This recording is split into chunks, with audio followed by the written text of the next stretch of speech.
Hello everybody, my name's Simon and I used to make videos and put them on the internet, and then I stopped, and now I am starting again, even though I said I'd do that last time, but at the time I didn't really know what I was doing. I was religiously going to work every day and trying to get a career in my career path, and it so happens that I'm now sort of chilling, and I really miss making videos. So this is a Formula 1 2014 video. I got the game yesterday, and I've got to say that I only played 2010, 2011, never played 2012 or 2013. And this game is it is indeed quite a lot of fun. I don't know how many changes from 2012 and 2013 are different about this particular copy of the Codemasters game, but I'm looking forward to the next gen version.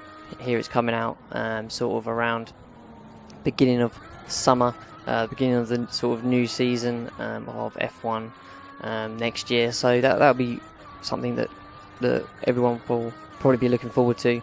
I know certainly when Codemasters announced that they was making a 360 version of an F1 game, which we hadn't really seen. There've been a lot of PC games.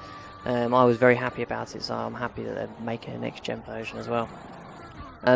So you'll probably be wondering, what this race is about. This is actually my this is Quali 2, my lap for qualification on the Australian Grand Prix, and when I was doing my career. As you can see, I do have cornering assists on, mainly because I've literally got very, very small knowledge of this particular track. Certainly going around it anyway. I know from watching it on TV, but other than playing the game religiously 4 years ago, I'm trying to just get back into basics, and that's why I've got the corner assist on. So as you can see, the start was pretty good for me. I ended up getting qualification. I qualified in 11th and then got 10th because Rosberg, I think, got a penalty and ended up behind me. So I lose 3 places to begin with, but then I dart down the inside there and get up to 7th. Now you're probably, anyone that knows these games, you're probably working out that there's not a lot of aggressive driving from any of the other drivers at the moment. It was probably about, I didn't realise this until I think coming up, it was about now, I think, that I realised that I'd actually didn't have the AI on a particularly high setting, and I just knocked Raikkonen's back wing there, and I think I pretty much put him out of the race. He didn't recover from that, and I think he either DNF'd or he finished low down in the race. So I ended up in 6th, and I didn't actually get a penalty for that. And straight after, you'll see that I actually corner cutted as well. I didn't get a penalty for that, and I have actually got it on realistic. So I was a bit surprised by that, but I'm up to 6 in this Marussia now. I know you can choose different, like this time around you don't have to start as a lower level sort of team, but I certainly thought to myself that, if I wanted to start as Lewis Hamilton, then what kind of, I wouldn't really get a lot of enjoyment out of that, so, or start as a Mercedes driver. So you can see that I've got various clips here, and I actually am still in 6th, but we're on lap 4 now. So, I started off as Marussia. I thought it was a team that I wanted to start off with. Obviously, they've got their own troubles this year. What with first Jules Bianchi's horrific crash, and then finding out obviously that they was going into liquidation, and they're struggling themselves, and they got themselves as far as an airport towards the Abu Dhabi Grand Prix, but they didn't make it, which was sad, because obviously we don't want the sport to sort of go that way where money is obviously the the downfall of most teams.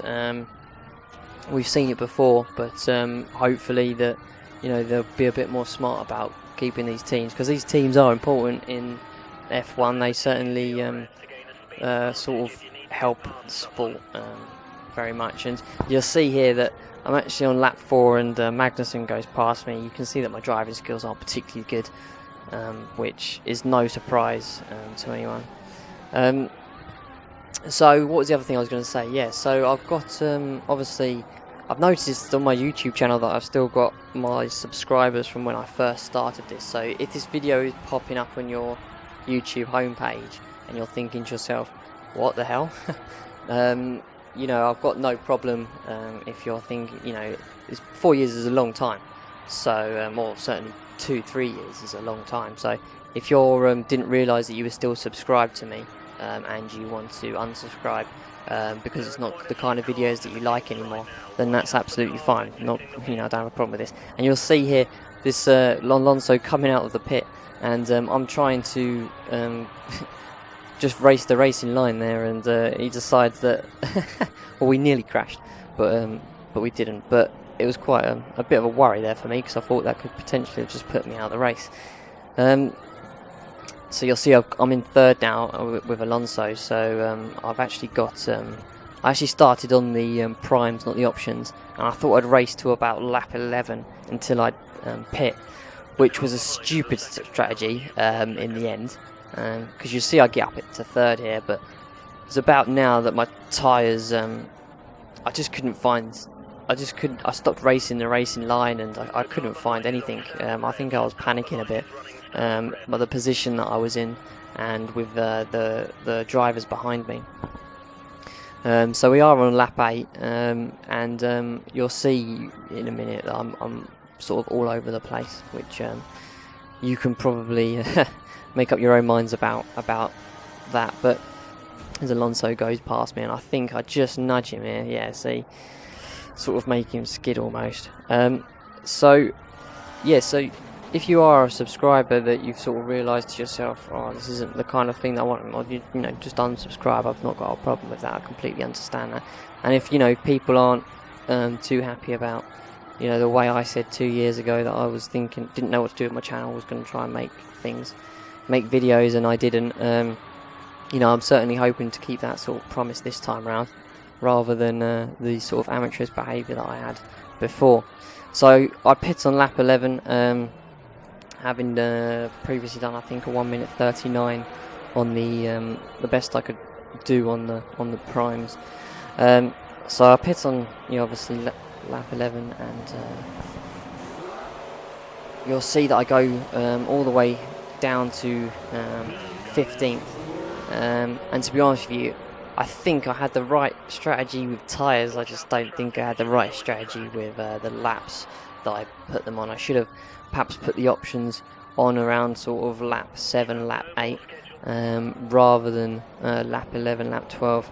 And me and Sutil sort of had a little bit of a scrap, and I did try to catch up to Ricardo in 14th, but just couldn't manage it. You'll see that I did improve, obviously, on my lap time, which was understandable with the option tyres. But I hope you enjoyed this video. There will be more to come, and I can't believe Mauricio wanted me to finish 10th or above. That was almost impossible. I did start 10th, but still that was hard. But thank you very much for listening.